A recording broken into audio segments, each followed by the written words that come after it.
तो हेलो बच्चों, स्वागत है आपका फिर से चैलेंजेस यूनिक क्लासेस के यूट्यूब प्लेटफॉर्म पे। और आज तीसरा दिन है क्रैश कोर्स फिजिक्स का जो मिशन 2025, जिसमें हम लोग इस वीडियो के माध्यम से ऑब्जेक्टिव क्वेश्चंस का तैयारी कर रहे हैं। तो जल्दी से कॉपी कलम ओपन करके तैयार रहें और साथ में इस वीडियो को अपने व्हाट्सएप और इंस्टाग्राम और व्हाट्स जो भी आपके पास सोशल नेटवर्किंग साइट है वहां पे शेयर कर दे, जिससे दूसरे बच्चे को भी प्रॉफिट मिले। और जल्दी से हम लोग टॉपिक पे आते हैं। और अब हम लोग हर दिन जो है वो कम से कम टाइम में क्वेश्चंस करके और काम करेंगे, जिससे कि क्या होगा फायदा। 15 मिनट 20 मिनट का ही आपका वीडियो होगा, जिसमें जितना भी क्वेश्चन हम टच कर पाते हैं आपके लिए फायदा होगा।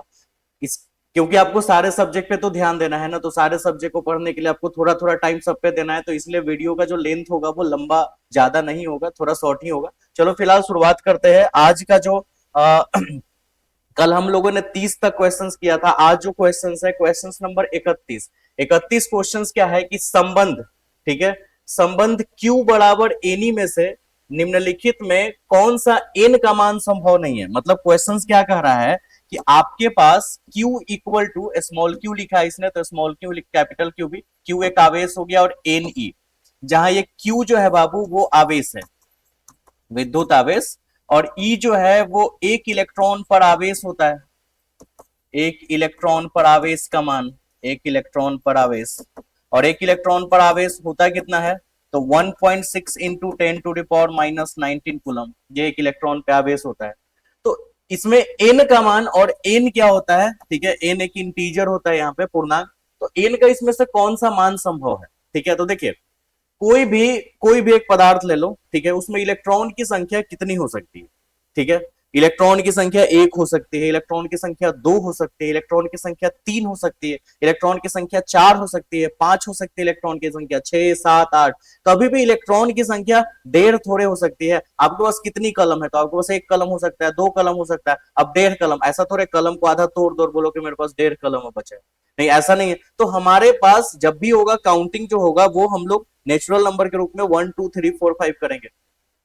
समझ लो बात। तो हाँ, इंटीजर्स है, जैसे कि अगर आप बात करो आवेश का, ठीक है, तो आवेश धन आवेश भी होता है और ऋण आवेश भी। तो 1 भी हो सकता है, +1 भी हो सकता है, -1 भी हो सकता है, +2 भी हो सकता है, -2 भी हो सकता है, आवेश के मैटर पे। ऐसे कलम की संख्या तो खैर 1 2 3 ही होगी, -1 -2 3 नहीं होगी। लेकिन यहाँ पे आवेश के मैटर में 1 भी हो सकता है, 2 भी, -1 भी, -2 भी। तो यहाँ पे यही क्वेश्चन कह रहा है कि कौन सा ऐसा इनमें से n का मान इन चारों ऑप्शन में से कौन सा संभव नहीं है, कौन सा संभव नहीं है। तो देखिए, n का मान 4 संभव है, 1 2 3 काउंट हो सकता है ना। और 8 8 भी हो सकती है इलेक्ट्रॉन की संख्या या प्रोटॉन की संख्या, 100 भी हो सकती है, बट ये नहीं हो सकती 4.2। इसका मतलब हमारा जो इस क्वेश्चन में आंसर होगा वो यही होगा जो मैंने येलो कलर से मेंशन किया है, क्योंकि पूछ रहे कि कौन सा n का मान पॉसिबल नहीं है, ठीक है। क्योंकि किसी भी तत्व पर ना आवेश Q बराबर प्लस माइनस अगर एनी है, तो इसका मतलब है कि इसका वैल्यू 1.6 इंटू 10⁻⁻19 कूलम।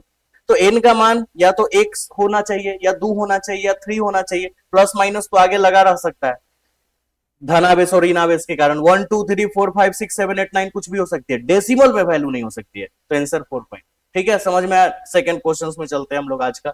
विद्युत क्षेत्र में एक आवेशित कण पर लगने वाला बल का मान क्या होता है। विद्युत क्षेत्र में एक आवेशित कण पर लगने वाला बल का मान पता करना है। तो सबसे पहले इसके लिए हमें पढ़ना होगा एक टॉपिक, विद्युत क्षेत्र की तीव्रता।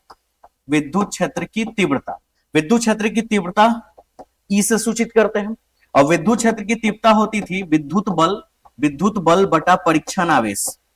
मैंने शॉर्ट में बल लिख दिया है, ऐसे पूरा नाम लिखो तो विद्युत बल पूरा ही लिख देते हैं, विद्युत बल बटा में परीक्षण आवेश, ठीक है। तो ई को थोड़ा और नजदीक रख दे, 1 मिनट। ई बराबर F/Q, बाई क्रॉस मल्टीप्लीकेशन अगर कर दो तो F बराबर QE। यही तो बल का मान होना चाहिए, QE। अब आंसर देखो QE कौन सा है, कमेंट बॉक्स में डालो कौन सा आंसर है, ABC में, ABCD में, QE में कौन सा आंसर QE, जल्दी से आंसर डालो QE कौन सा आंसर है, ठीक है। नेक्स्ट, चलो डाल लिए होगे। अब चलो ये नेक्स्ट क्वेश्चन नंबर 33। पानी का परवैद्युतांक स्थिरांक कितना होता है, ठीक है। पानी का परवैद्युतांक स्थिरांक, एक्चुअली में पानी का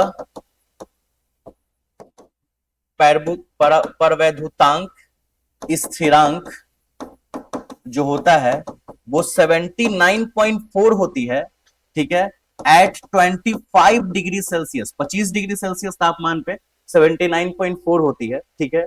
लेकिन 79.4 को अप्रोक्सीमेटली 80 लिख सकते हैं हम लोग, तो यही पानी का परवैद्युतांक स्थिरांक होता है, डेट मीन आंसर ये, ठीक है। नेक्स्ट क्वेश्चन, आवेश का पृष्ठ घनत्व क्या है? तो आवेश का पृष्ठ घनत्व आपने पढ़ा था प्रति एकांक क्षेत्रफल पर, है ना, प्रति एकांक किसी चालक के प्रति एकांक क्षेत्रफल पर आवेश का परिमाण, प्रति एकांक क्षेत्रफल पर आवेश का परिमाण यानी आवेश का पृष्ठ घनत्व ये होता था, ठीक है। क्या होता था? तो आपने पढ़ा था प्रति एकांक क्षेत्रफल पे आवेश का परिमाण, तो मान लो ए क्षेत्रफल पे आवेश का परिमाण अगर क्यू है तो एकांक क्षेत्रफल पे क्या होगा? क्यू बाई ए, और इसी को हम लोग बोलते थे आवेश का पृष्ठ घनत्व। तो आवेश का पृष्ठ घनत्व हो गया आवेश बटा क्षेत्रफल, आवेश बटा क्षेत्रफल, विद्युत आवेश बटा क्षेत्रफल।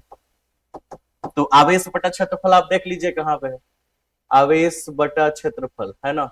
आवेश का पृष्ठ घनत्व कहीं ऑप्शंस दिख नहीं रहा है, सब जगह ऑप्शन सेम हो गया, कुल आवेश गुने कुल आवेश, कुल आवेश बटा कुल आयतन, आयतन तो नहीं होगा, आयतन तब होता जब आवेश का आयतन घनत्व होगा, तो ऑप्शंस में थोड़ा गलत है, कुल आवेश बटा, यहां पे ये ऑप्शन सुधार देते हैं, यहां होगा क्षेत्रफल, ऑप्शन सेम एक ही कॉपी हो गया, तो आंसर होगा आवेश बटा क्षेत्रफल, सिग्मा से सूचित करते हैं, आवेश को स्मॉल क्यू या कैपिटल क्यू जो लिखना चाहो, और क्षेत्रफल का ये फॉर्मूला होता है, सिग्मा बराबर क्यू बाई ए। तो आंसर होगा कुल आवेश बटा क्षेत्रफल, बटा याद रखना है, बटा बटा क्षेत्रफल, ठीक है, बटा का साइन वहां पे दिया हुआ, क्लियर, तो ये आंसर हो गया।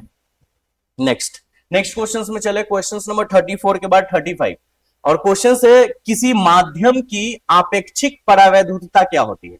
आपेक्षिक परावैद्युतता, ठीक है, कहां पे लिखे? यही लिखते हैं, आपेक्षिक परावैद्युतता, आपेक्षिक परावैद्युतता, ठीक है। तो आपेक्षिक परावैद्युतता क्या होता है? माध्यम की परावैद्युतता, माध्यम की परावैद्युतता, परावैद्युतता को इंग्लिश में परमिटिविटी बोलते हैं, तो माध्यम की परावैद्युतता अब बटा निर्वात की परावैद्युतता, निर्वात की परावैद्युतता, यानी माध्यम की परावैद्युतता और निर्वात की परावैद्युतता का अनुपात होता है आपेक्षिक परावैद्युतता। इसको एप्सिलॉन आर से इंडिकेट करते हैं, इसको एप्सिलॉन से, और निर्वात की परावैद्युतता को एप्सिलॉन नॉट से। ये रिजल्ट होता है जहां पे, ठीक है, एप्सिलॉन नॉट की अगर वैल्यू निकालें, इधर लिख देते, यहीं पे लिख देते हैं, एप्सिलॉन नॉट का वैल्यू कल भी हमने पढ़ा था 8.85 गुने 10 के पावर -12 फैराड पर मीटर, ये होता है एप्सिलॉन नॉट की वैल्यू, ठीक है। तो आंसर देखिए एप्सिलॉन बटा एप्सिलॉन नॉट, एप्सिलॉन बटा एप्सिलॉन नॉट, आंसर इज, ठीक है। क्वेश्चन नंबर 36, विद्युत द्विध्रुव आघूर्ण का एसआई मात्रा क्या होता है? तो सबसे पहले पढ़ते हैं विद्युत द्विध्रुव आघूर्ण होता क्या है, ठीक है, विद्युत द्विध्रुव आघूर्ण। तो विद्युत द्विध्रुव आघूर्ण पढ़ने से पहले हमको एक और टॉपिक पढ़ना होगा जिसका नाम है विद्युत द्विध्रुव, विद्युत द्विध्रुव। अब ये होता क्या है, दो गो समान परिमाण के विजातीय आवेश, समान परिमाण का यानी आवेश का परिमाण सेम होना चाहिए, विजातीय यानी माइनस प्लस या प्लस माइनस के रूप में, बीच की डिस्टेंस बहुत ही कम हो, जो कि हम ए या तो 2l लिखते थे, ठीक है। तो ये विद्युत द्विध्रुव बन जाता था, एक निकाय बना जो कि विद्युत द्विध्रुव है।